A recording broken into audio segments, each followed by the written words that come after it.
Hello and welcome back again to Off the Shelf Book Talk with Book Lovers. I'm Elizabeth Nelson here with my Aunt Kay Johnson. And Kay, what have you been reading this time? Well, once again, I'm back with my friend Inspector Gamache by Louise Penny. And there's a lot of books in that series. And that was one that I sort of cherry-picked, and I didn't read them in order. But there are some on Kindle Unlimited. Okay. So I read one the other day, which I didn't realize I paid $10.99 for. I thought it was free, but alas, it was not. But it was a good book. So you clicked into it and were like, oh, I can read this. And it was like, thank you for your purchase. Yes. $10.99 late? No, like $11.15 or something with tax. Some weird.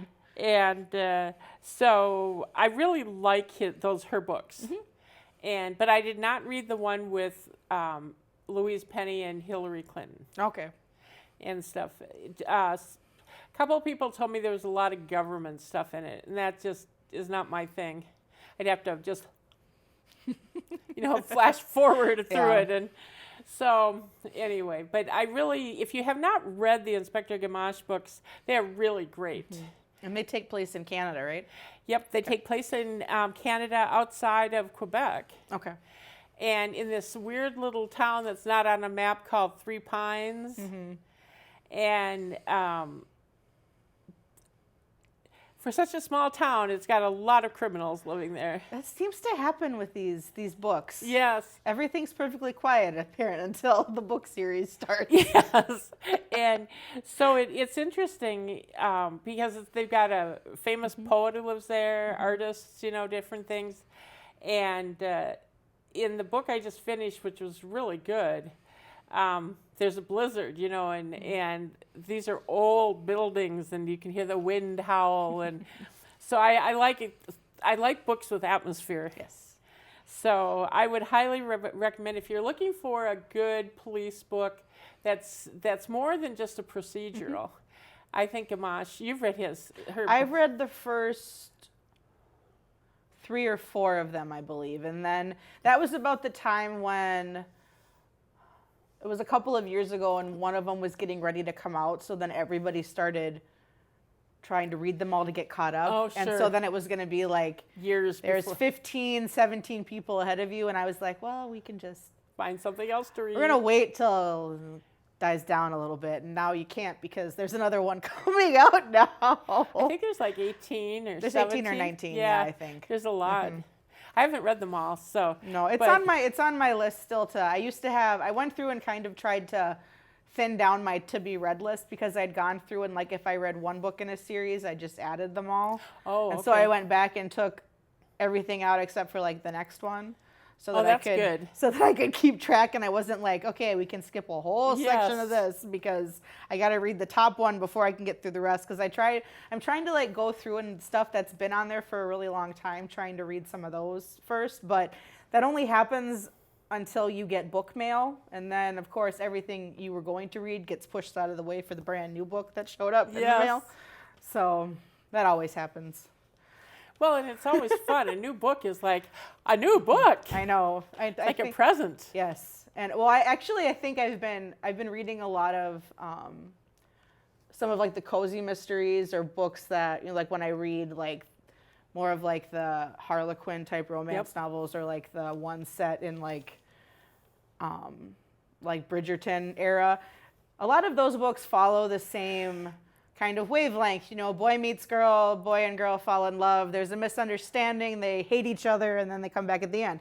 Well, when we get to about pre-hate each other, like right before that's going to happen, and you can figure out what's going to happen, I have this really bad thing where I will yell at the book, or I have been known to throw the book if I don't like what's happening, and like I did it one time where I must have been just like, I thought I was doing it in my head, but apparently I was talking out loud at the book, and Tom's like, are you really yelling at paper?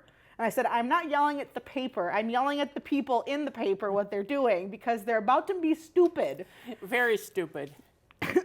Well, and I get the same too. If I'm reading, I'm like, I am embarrassed for this person. Yeah, because they're so stupid. You get I get like contact anxiety. I'm like, this is gonna hurt me more than it's gonna hurt the person in the book. Yeah, and sometimes I just have to stop reading it for a while because they're going to be so stupid. There was one I was reading the other.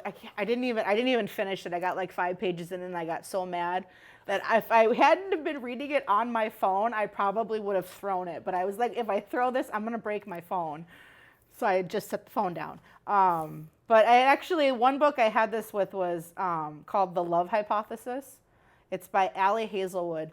And there's a lot of books that have been coming out that are more the women characters, instead of being like stay-at-home moms or shop owners, a lot of them are more women in STEM fields or science fields that I've noticed recently. So with The Love Hypothesis, the main character in this, she is a PhD student.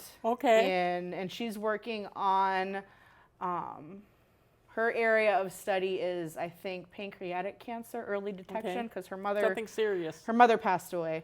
And so she and her boyfriend had broken up, and her friend likes him.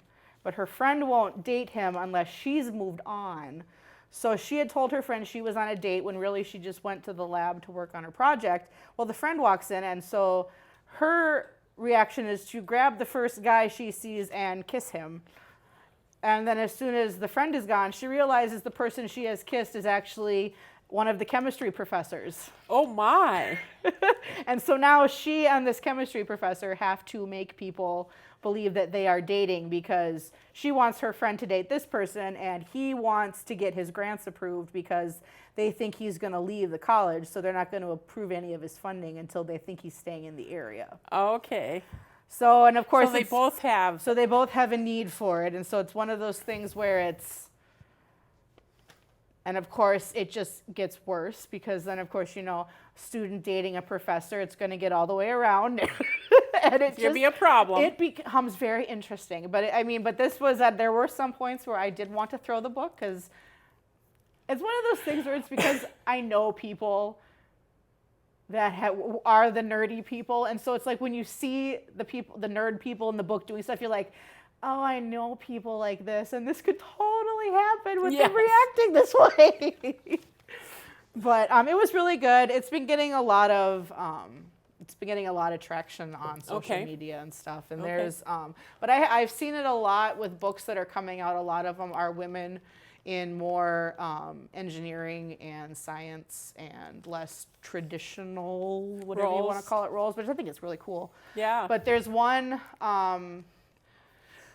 I can't remember the author's name, but she's actually, I think I talked about it in one of the other episodes. It's about a group of women who have a secret club in London in like the 1800s, and they're all scientists. Okay. So everybody thinks it's this day club for them to go to and like hang out and knit, and they're actually like have full-blown labs upstairs and like they're solving problems and all this stuff, which is I'll look that up again for next time, just to make sure I talk about it. But there's a second book in that series coming out, but I can't remember the name of it off the top of my head. I can look it up really quick, actually. If you want to talk about what else you have read, we can multitask here. Yeah, How about that?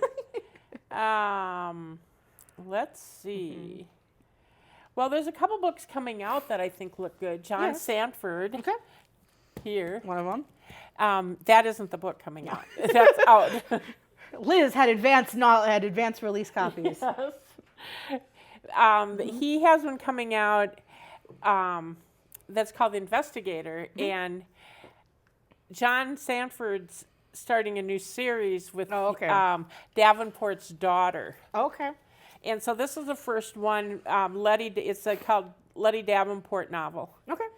And so that's one that's coming out. And then for fans of Jacqueline Winspear, Jacqueline Winspear has the 17th Maisie Dobbs book coming out in, let's see, when is it out? It's like March, I think. Yeah, March 22nd. Okay.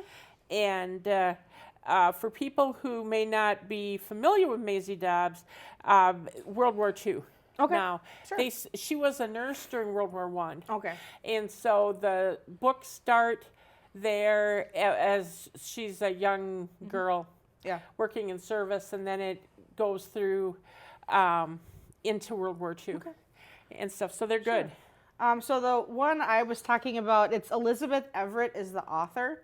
And the series is going to be called The Secret Scientists of London. Okay. With the first book being A Lady's Formula for Love.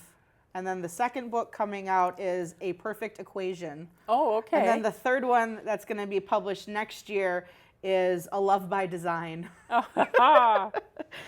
Again, I still think it would be great to have a job where you could pick all the titles of books for people. Yes. And actually, I follow Susan McNeil on Instagram, and she's the writer of the Maggie Holt books. And the other day she posted that she finished the newest one, and I sent it to her publisher. So I think the title of that one is Mother, Daughter, Soldier, Spy.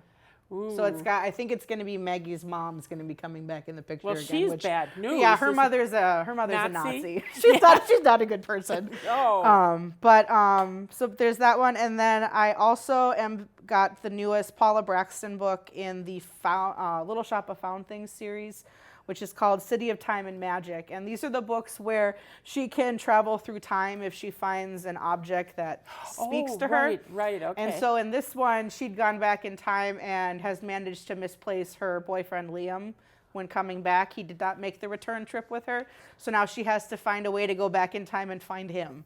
So how's she going to find him back in time? I don't know yet. I haven't gotten that far. It was one of those where I have this bad habit of pre-ordering books, which is not the problem in itself. The problem is then I pre-order them, and generally they all, again, tend to show up around the same time. And so I had like 3 or 4 books that all showed up, and plus Christmas was thrown in there, which means I got a couple more. And so I had like 1 book left on my stack next to my bed, and now it's back up here with the tissue box on top of it or whatever for when people are sick. But it was just so... and I'm trying to finish it because I know my mom is waiting for it. Okay. And so she's like, are you done with it yet? And I was like, well, I would have been if it wasn't for the fact that I had the library book show up, and that I have to finish because it's one of those that I'll talk about it when I finish it, but has a wait list, so you can't 12 days check it out 2 again. Weeks, yeah. Well, I could get it for the full month, but then I can't renew it, so I can't. It's not one of those you kind of let sit there and be like, oh, I can give myself another 20 days. Yeah, no. Because then the library yells at you like, you can't have it. And it's like, but I want to keep it. But you don't want to pay the fine, because then the fine becomes more than the book. Yes, that's right. Well, at least, I don't know, actually in Great River Regional Library, which we have in Cokato, they hadn't had any fines for kids' books, unless you don't bring them back at all, and then they make you replace them. But they recently did that with the rest of their books and stuff now. So there's no fines. Pioneerland did kids, but not adults yet. But yeah, I think it was just 3 months ago Cokato did that, so now there's no fines at all for any of the stuff. Wow. And they also used to have, even if it worked out for adults too, especially if you're like me and don't carry cash when you have fines, if you could go in and tell them that you had read previously, then sometimes they would waive some of your fines so that you could then check your book out. So you were underneath that limit of whatever it was you couldn't check out. So they were like, did you read? Okay, you can read away your fine. So wow. Yeah, that was kind of nice. But now I'm like, well, that's great that there's no fine now. Yeah, that's even, except there's now no incentive to bring books back at all. Well, if you don't bring it back, then you have to pay for the book. Right, there's that. So... what else have you been reading, Miss Kay? I'm a huge fan of Dorothea Benton Frank. And there's a service called Scribd, SCRIBD, which is like Kindle Unlimited. And they have books, you pay $9, $10 a month, and you can get as many books as you want. And this one's a particularly good one because it has books, magazines, audiobooks.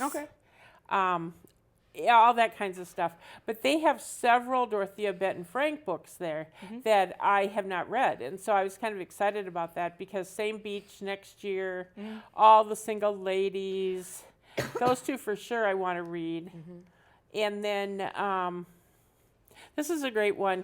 It's a book about libraries, Book to Die. I thought that was a good title. And then one book I read a while ago, and it's an old book, and it's hard to find. I had to buy it. Well, no, actually, I found it on Kindle Unlimited, I think, is where I found it. But I had to hunt for it. It wasn't. It wasn't there initially. Is it Dorothea? It was called The White. Now I can't find it, of course, because when you need them, you can't find them. Yeah. Especially if you have small children who move the books around on your shelves for you. Yeah, that's true.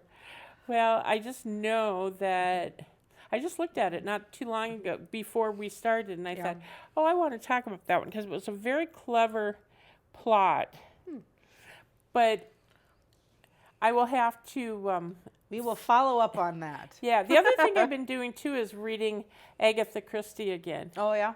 Yeah, I really like Hercule Poirot books, and so I've been reading some of those, and that's fun because they're just as good. If I haven't read them for a few years, so I forget who did it. So, but I can't find that one book. Now, I always like to try to figure out who did it first. Okay, the book's called Mystery in White by J. Jefferson Hargian. Fargeon. Fargeon. But what's interesting is it's a group of people on a train, and they're all strangers, and they get caught in a blizzard. And they decide to leave the train, and they think they can hike cross country and catch another train. And so they do this, and they come across this house in the middle of nowhere, and the doors are open, the table's set, and there's all sorts of stuff, fires going, but there's no people. And so it's really, I thought it was a clever book. And so if you're looking for a good mystery in White, and you may be able to get it at the library. So what else have you been reading? I finished, A.J. Hackworth released the final book in her Hell's Library series, which that was called The God of Lost Words. So this book was about followed, why can't I think of her name? The main one of them is Brevity, and then Claire are the librarians of the Library of the Unwritten. So if you're writing a book and you don't finish it, the characters in this book go to this special library. And the characters keep trying to escape. And so they're trying to keep them all in the building. And through this, they find out that the library is more than everybody else thinks it is, because the books aren't just books, of course. Because they never are just what they seem. And so it's them trying to keep the library safe from hell, demons, all that fun stuff running around. And so she finished that series up, and it finished up, I thought it was a good ending. I think she probably could have finished it up in 2 books, but trilogies, I think everybody would prefer a trilogy to a duology. Yes. So, but I did like it. I kind of wish it would have ended different than it did, but it all worked out. It often does. It does work out. Sometimes you're just like, I wish it would have ended differently for my sake. Like, yeah. I can't say that I've read a book recently, though, that I've been totally disappointed in. You know, I've been reading pretty good stuff, you know, that no self-published sort of...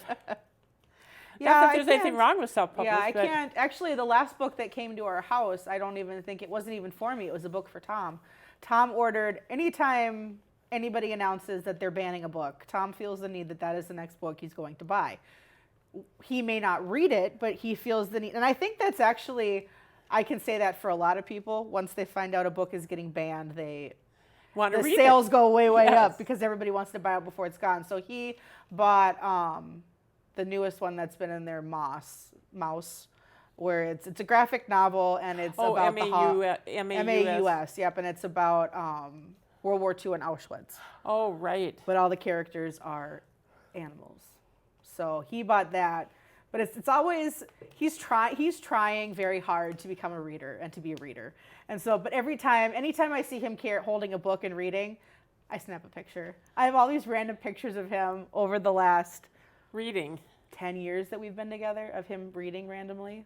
or I guess 9, almost 9 married, but of him reading, I'm just like, click.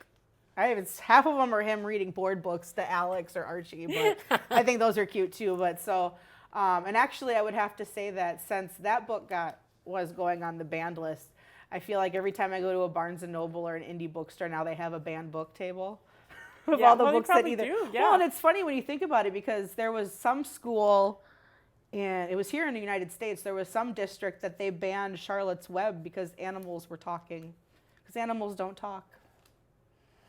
And I was like, that's a really dumb reason to ban a book. There's a lot of strange reasoning on some of these books. I think it all goes back to fear. People are just afraid of new ideas and things that challenge. I think you want to read those kind of books, or just to draw your own conclusions and. But yeah, so he has that, but it's really interesting because. So he's reading that, so he's trying to read that, and then he has the opposite end of the spectrum where he's reading a book about the making of the TV show The Office. So I'm like, it's a good balance because if it gets too serious, you got the giggles over here. But then he looks at me and he goes, you can't do that to me. He's like, we can go look at your book stack over there and see how varied your interests are. And I'm like, okay, this is true.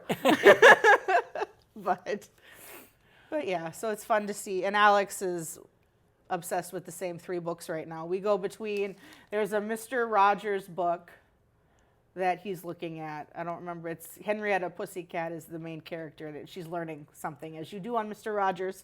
And then we have The Little Blue Truck, which he reads all of those nonstop. And then there is The Wonky Donkey, which is will not go away. And Archie doesn't care. He just wants to look at the Peekaboo book, which has a little mirror at the back of it, and he likes to look at himself in the mirror. So, but it's fun to see. Archie does like books. He likes to remove them from the shelves, which half of the books are about half of him that he's pulling off of the shelves and then proceeds to wander around the house. And seems to think he's reading them. So I guess I've got 2 more future readers in my house, which is great. That's good, yeah. They had no hope to not be readers. That's kind of true, because even Tom's mom's a reader. Yes. His dad reads too. And stuff. So Tom's the only one who's sort of not the reader. Well, he reads things on his phone, like articles. Okay. I don't know. He's read a few Dungeons and Dragons and those manuals too. Oh. So he just reads different things than I read. But I figure we encompass the world of nerddom that way. That's right. That's right. Yeah, what else have you been reading, Miss Kay? Let's see. What else would I want to talk about? Oh, let's see. I have one more I can talk about while you're looking if you want. Anne Hillerman's got a new one coming out called The Sacred Bridge. Okay. And she continued her dad's series of Leaphorn and Chi, and they take place in Arizona. They're Navajo-based, and they're really great. And she writes just like her dad. Oh, yeah? So you would really not, it's sort of seamless. Oh, good. Because sometimes when there's a new author writing, you can tell the voice is different. Yeah. And these are really good. And so it's called The Sacred Bridge, a novel of Leaphorn, Chi, and Manuelito novel, and it's book 7. Okay. And book 25 of the Leaphorn series. Okay. So it comes out April 12th. So I'm looking forward to that one. I tend to get her books at the library because I just don't always reread them, but they're good. So I recommend it. Good. So what else have you got? I am reading Genevieve Cogman released the 8th book in the Invisible Library series. This one's called The Untold Story. And I have a feeling I'm like 3/4 of the way through this one, and I can just sort of have a feeling from how things are wrapping up that I think this is going to be the end of this series, and I am not sure how I feel about that. I have a lot more questions about this world that she has created. So her, this is another fantasy story. So Irene Winters is the main character, and she works for an organization called the Library. And what her job is the library exists outside of the normal world. And they are the keepers of books that, like, so from location to location, you could have the same book, but some copy could be slightly different. And so they collect all these books and keep them at the library to keep order and balance in the different universe, multiverse, whatever you want to call it, out there. And so in the world, there are fae who are more chaotic, and then you have dragons who are very orderly. And so it's the library trying to keep balance. And she's got a great cast of, there's a great cast of characters. Her sidekick, his name is Kai, and he's a dragon. They have there's a Sherlock Holmes-like investigator who helps them. There's, she has another little sidekick called Catherine, who's a fairy who wants to be a librarian and just wants to read all the time, which I love her because that's me, let's be honest. Do you like the series? Yes, I do really like it. And so does it make you sad it might be ending? It does. So I mean, I can see it's 8 books, and she's been releasing pretty much every year, maybe every year. But it's one of those things where, like, I want to know what happens, but at the same time, with how it's winding down, like, I'm sure I'll get to the author's note and she'll be like, thanks for all the memories, this book series is over. And so it's one of those things where I'm like, since you know it's the last book, you feel like you want to read it, but you don't. And I felt that way with Sarah J. Maas's Throne of Glass. When the last book came out, this is the last book. This is the last time you're going to see these people. And it was like, oh, I really don't want to say goodbye. But this newest one's really good. She's, of course, discovered that the big bad is a relative of hers, the big bad guy in this. And so now and of course the library wants her to get rid of him and solve it. And so it's all the different feelings of that and figuring out who might actually be running the library. Okay. So it's one of those big wrap-ups. So we'll see how it finishes up, but I'm not sure I'm quite ready for that. I don't like saying goodbye to characters. Yeah, I agree. That's hard. But, yep, and on that note, that's the end of our show, too, so we have to leave you. So if you want to reach out to us on Facebook, our email at offtheshelfbooktalk@gmail.com, and we'll see you next time.